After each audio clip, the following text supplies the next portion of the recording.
allaha u naxariistay marxuum qaran maxamed sheekh gabyow oo dhawaan ku geeriyooday magaalada tan London ayaa waxaa lagu aasay qabuuro ku yaala isla magaalada tan.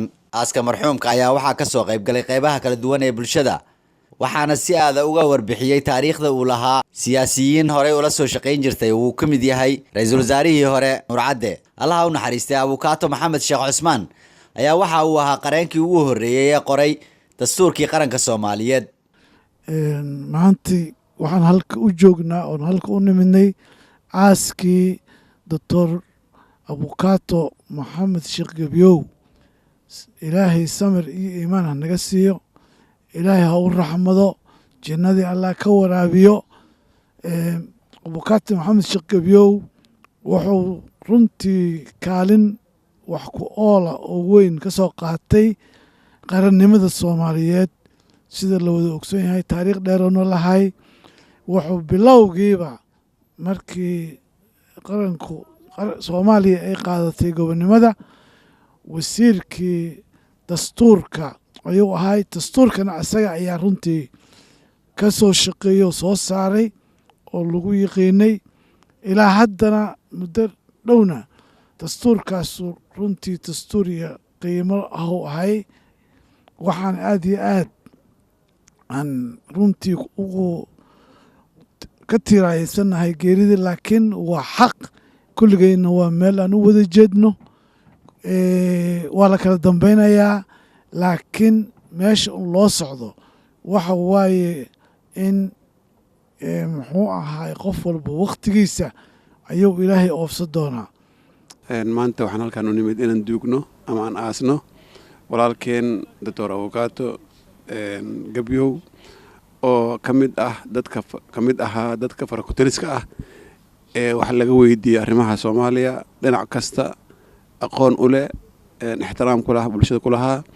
ilaahay waxaan ugu baryaa in maaragtay jannadii geeyo hadduu ilaahay yiraahdo. ilaahay dartiisaan mataqaana ugu baryaynaa inuu ilaahay jannadii geeyo. caruurtiisa oo uu ka mid yahay Yunis iyo Cabaas halkan la joogay inta kaleba iyo xaaskiisana waxaan ugu tacsiinaynaa insha Allah, iyo ehlada iyo qaraabada iyo Soomaaliyeedna ugu tacsiinaynaa insha Allah inuu ilaahay sabar ka siiyo. waxaan u rajaynaynaa in ilaahay ugu baryaynaa inuu jannadii geeyo. Dr. Gabyow anigu waxaan bartay 1956 waxaan isku baranay waddanka Talyaaniga. anagoo markaa scholarship loo diray, anagoo 5 qof oo beeraha ka baxnay dugsiga beeraha cilmiga ku yeelay. isaga dadka ugu horeeyay oo ay maartay ee Italy loo diro. markaas uu wuxuu baranayay science politica, ka bacdina wuxuu bartay sharciga. wuxuu ahaa nin Soomaaliyeed runtu. ardaynimadii markaan ka soo qaado dadka Soomaaliyeed inay wada jiraan ardaydaas, waxaan xusuustaa qaarkood wuxuu ugu tugi jiray qaar college ku jiray, meesha ugu tugi jiray soo dooni jiray. u dhihi jiray haye maanta laga war doono qoloyinka meesha deganay. nin Soomaaliyeed oo heer dhibaato ahay, waxaanu ilaahay uga baryaynaa maartay jannada Firdaws inuu ka waraabiyo. maanta waxaan u joognaa tacsiyo qaran, tacsiyo Soomaaliyeed, tacsiyo haliyey Soomaaliyeed ee ummadda Soomaaliyeed ka bax. Dr. Maxamed aniga nasiib iyo sidii ay tahayba 68 yaan isbaran.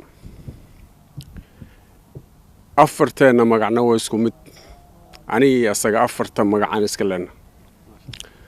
si gaar ah uu ii tixgelin jiray, si gaar ahaan isu naqiin arrimo badan oo dalka iyo dadka maslaxa u ah ayuu mar weligiis mashquul ku ahaan jiray.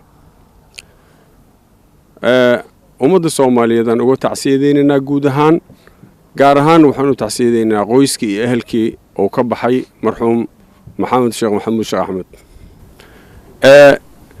dadka Soomaaliyeed oo dhan meel walba caalamka ka joogaan, waxaan filayaa inay nala wadaagi doonaan tacsiyadaas. iyo maadaama aan anaga hadda joogno goobta qabriga, waxaan magacooda iyo intii jecel inay u tacsiyeyso doctorka aan uga gudbinaynaa inaan wakiil uga nahay oo aan u tacsiyadeynayno dadka Soomaaliyeed oo dhan iyo saxaabadii iyo saaxiibada uu lahaa Dr. Gabyow. ilaahay waxaan ka baryaynaa in qabrigiisa janna Firdaws uu ku siiyo aakhiro, qabrigiisana ilaahay u waasiciyo, dambigiisana ilaahay dhaaf. inna lillahi wa inna ilayhi raaji'uun.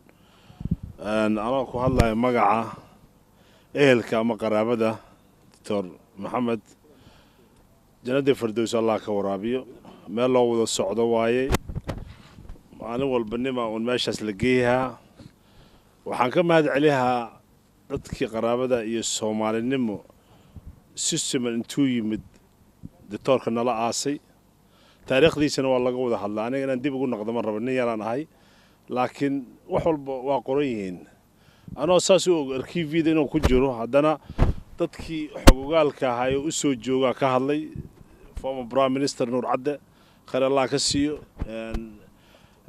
engineer maartay Xasan Basay asxaabtul wasiir Cabdiraxmaan dadkii oo dhan ka wada hadlay al-xildhibaan Cabdiraxmaan kulli waa Xuseen uma baahna Dr. Gabiyo hadda in maartay Soomaali loo sharaxo waxa kaliya meeshaan u joognaa waxay tahay inaan u duceyno ilaahayna aan ka toogno in jannatul firdaws nagu kulmiyo intii waan in haliyay oo soo shaqeeyay intii waxaan had idaacada aan u marsiyaa ama aan media u marsiyaa dadkii isla soo shaqeeyeen hadii wax ka nool yihiin ama dadkii ay maartay meel iskula kulmeen hadii ay wax jiraan inay iska cafiyaan aniga ka dalbi lahay nas'alullaah al-'afwa wal-'aafiya idan bidaafkan weydiisan dadkii ma garanaysa ehelka ahaa إلهي وحده ولنبلونكم بشيء من الخوف والجوع ونقص من الأموال والأنفس والثمرات وبشر الصابرين الذين إذا أصابتهم مصيبة قالوا إنا لله وإنا إليه راجعون waxaa halkaasi lagu soo gabagabeeyay aaskii maanta la isugu yimid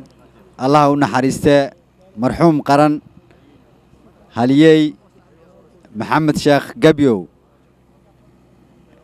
Yusuf Garabay warbaahinta qaranka Soomaaliyeed London